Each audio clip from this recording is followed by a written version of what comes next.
নমস্কাৰ সকলোকে। আজি এটা বিশেষ দিন আৰু সেইকাৰণে মই অলপ সাজি কাচি আছোঁ। আৰু আজিৰ বিশেষ দিনটো হৈছে আজি মোৰ স্বামী আৰু মোৰ 14টা বিবাহ বাৰ্ষিকী সম্পূৰ্ণ হ'ল। 14 নম্বৰটো বিবাহ বাৰ্ষিকী সম্পূৰ্ণ হ'ল। এটা খুব দীঘলীয়া সময়। আশা কৰিছোঁ ভৱিষ্যতে আমি এইদৰে সুখেৰে আমাৰ জীৱনটো অতিবাহিত কৰি যাব পাৰিম। কিন্তু আজি আচলতে কেৱল বিবাহ বাৰ্ষিকীটোৰ সম্পৰ্কে ক'বলৈ আৰু আপোনালোকৰ পৰা শুভেচ্ছা বাণী ল'বলৈ বুলি ভিডিঅ'টো বনোৱা নাই। আজিৰ বিষয়টো অকণমান সুকীয়া, যিহেতু হয়তো টাইটেলত থৈ লওঁ।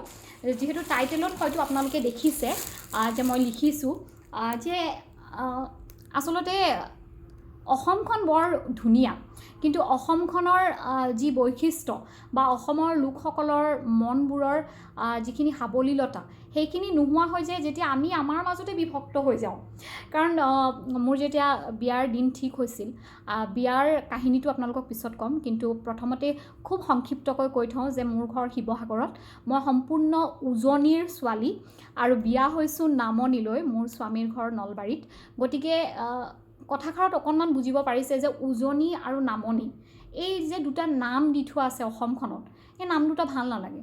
মই বিশেষকৈ কেৱল মোৰ স্বামীৰ লগত বিয়া হোৱাৰ কাৰণে বুলিয়ে নহয়, মই নিজেও অনুভৱ কৰোঁ যে হয়তো এই নামটোৱে আমাক একেবাৰে যেন বিভক্তিকৰণ কৰি পেলাইছে। আমাৰ মাজত এটা খুব বহল এটা সীমাৰেখা যেন টানি দিছে। কাৰণ আমাৰ যিখিনি মৰম চেনেহ আছে বা আমাৰ অসমীয়া মানুহখিনিৰ যিখিনি কৃষ্টি সংস্কৃতি আছে, সেই সংস্কৃতিখিনি একেলগে যেতিয়া এটা মুঠি হৈ থাকে, তেতিয়াহে তাৰ মানে আচল যিটো বাকী ৰাজ্যবিলাকৰ লগত আমি তেতিয়াহে প্ৰতিদ্বন্দ্বী হৈ আমি থিয় দিব পাৰিম যে আমাৰ সংস্কৃতিটো সঁচাই শুৱনি আৰু আমাৰ সংস্কৃতিটো মানে খুব গাম্ভীৰ্য আছে। কিন্তু দুখৰ আৰু পৰিতাপৰ বিষয় যে আমি নিজৰ মাজতে ইমান বিভক্তিকৰণ কৰোঁ। যেতিয়া মোৰ বিয়াৰ দিন তাৰিখ ঠিক হৈছিল, তেতিয়া মোৰ দেউতাই যেতিয়া আমাৰ পৰিয়ালৰ মানুহখিনিক জনাইছিল, তেতিয়া বিভিন্ন ধৰণৰ মন্তব্য পাইছিল।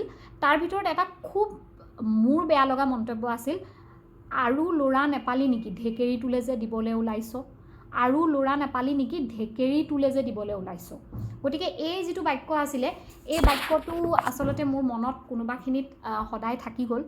আৰু মই নাজানো, হয়তো সকলো আপাৰ আচামৰ মানুহৰ তেনেকুৱা চিন্তাধাৰা নহ'বও পাৰে, কিন্তু এতিয়াও এই চিন্তাধাৰাটো আছে যে আপাৰ আচাম লোৱাৰ আচাম, আপাৰৰ মানুহে আমুক কৰে, লোৱাৰৰ মানুহে তামুক কৰে। কিয় আপাৰ লোৱাৰ বুলি কি কথা আছে? শেষততো আমি সকলোৱে অসমৰ বাসিন্দা, অসমীয়া আমি, হয়নে? চিৰচেনেহী ভাষা জননী, আমাৰ সংস্কৃতি, আমাৰ সাহিত্য, সকলোখিনি লগ লগাই সকলোৰে বৈশিষ্ট্য সামৰি আমি অসমীয়া। গতিকে এই ভাগটো আচলতে হ'ব নালাগে। হয়, নামনি অসমত ভাষাটো বেলেগ, তেওঁলোকে কথিত ভাষাটো কয়, কিন্তু লিখোঁতে তেওঁলোকে সম্পূৰ্ণ শুদ্ধ অসমীয়া লিখে। আৰু যদি আমি মেট্ৰিক পৰীক্ষাৰ ৰিজাল্ট বা আমি বিভিন্ন ধৰণৰ লিখনিবিলাক চাওঁ, আমি দেখিবলৈ পাওঁ যে নামনি অসমৰ বহুত ভাল ভাল লিখক আছে আমাৰ মাজত। আৰু তেখেতসকলৰ লিখা সঁচাই পঢ়িলে ধৰিব নোৱাৰি যে তেওঁলোকে কথিত ভাষা যিটো কয় সেইটো অসমীয়া লিখিত ভাষাটোতকৈ বেলেগ। গতিকে লিখিত ভাষাটো আৰু কথিত ভাষাটো কোৱাৰ মাজৰ অন্তৰালত তেখেতসকলে কেতিয়াও নিজকে অসমীয়া বুলি পৰিচয় দিয়াত আচলতে বাধা কেতিয়াও নাহে। তেখেতসকলে কোৱা ভাষাটো কয়, কিন্তু লিখিত ভাষাটো সদায় তেখেতসকলে শুদ্ধ লিখে।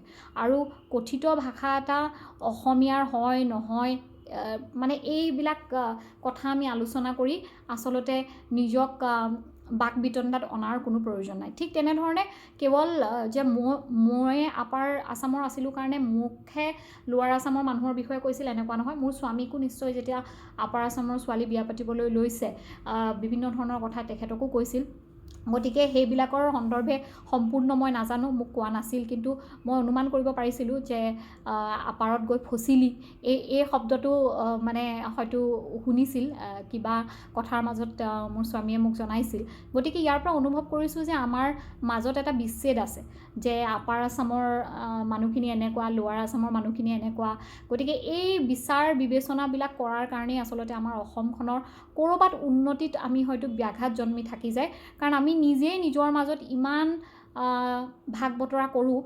বাহিৰৰ পৰা কোনোবা এজন আহিলে, এই যে কয় যে দুটা মেকুৰীৰ মাজত মানে দুটা মেকুৰী নহয়, দুটা বান্দৰৰ মাজত যেতিয়া এখন ৰুটি লৈ পেলাই কাজিয়া হৈছিল, ৰুটি ভগাই থাকোঁতে মেকুৰীটোৱে সুবিধা লৈ পেলাই গোটেই ৰুটিখিনি খাই পেলালে।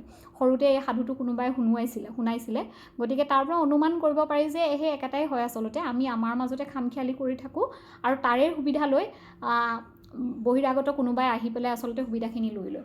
গতিকে আশা কৰিছোঁ আমাৰ অসমীয়া আমি সকলোৱে নিজৰ লোকখিনিৰ প্ৰতি, নিজৰ যিখিনি আমি জাতি ভাই সকলোৱে যাতে মিলিজুলি থাকিব পাৰোঁ, এই যাতে ভাগ বতৰাবিলাক নহয়, নামনি উজনি এইবিলাক যাতে নহয় আশা কৰিছোঁ। কাৰণ মই যেতিয়া উজনি অসমৰ পৰা নামনি অসমলৈ আহিছিলোঁ, মই গুৱাহাটীৰ বাদে কোনোদিন মই বৰপেটা নলবাৰী এইবোৰ ঠাই কেতিয়াও দেখাই নাছিলোঁ।